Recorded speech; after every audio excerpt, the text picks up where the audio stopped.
We Own This City. New HBO limited miniseries has concluded its 6-episode run. It was made by the creators of The Wire, widely considered to be one of the best TV shows of all time. It stars Jon Bernthal and Wunmi Mosaku, amongst many others, and examines the topic of corruption within Baltimore police. Now, I started watching this mainly for Bernthal. I seem to enjoy many of his projects, and after the first episode, I admit I thought, well, that was fine, but it does seem over the top a little. I mean, I get that they're trying to make the police a villain, but some of the stuff that we see those cops say and do is just wild, and I'm not sure if it's not too exaggerated for me to believe in this story.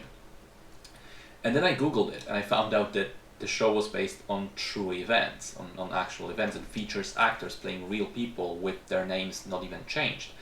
All of this really happened. Now, when I learned that, I was like, what the fuck?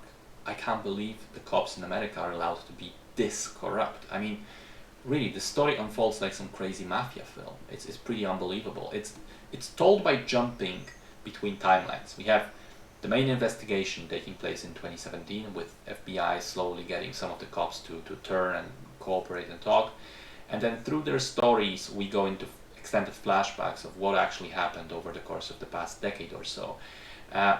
As such, I think the show is not super easy to follow. You need to kind of focus on what's going on so as not to get lost between the timelines. And I know this turned some people off. I saw some comments on the internet saying this was too difficult to follow. So this style of storytelling is definitely not for everyone. I personally liked it, but consider it before you start watching. The performances are excellent. The show features multiple people returning from The Wire, but the stars are definitely Bernthal and Mosaku. They both give great performances, and I've read comments from people online, from people living in Baltimore, saying that Bernthal especially nails the accent and the mannerisms, and he really seems like someone who lives there, so props to him. And yeah, it's a fascinating but also a very depressing story, because as it unfolds, you begin to realize that the whole system is just completely rotten and there are no solutions inside.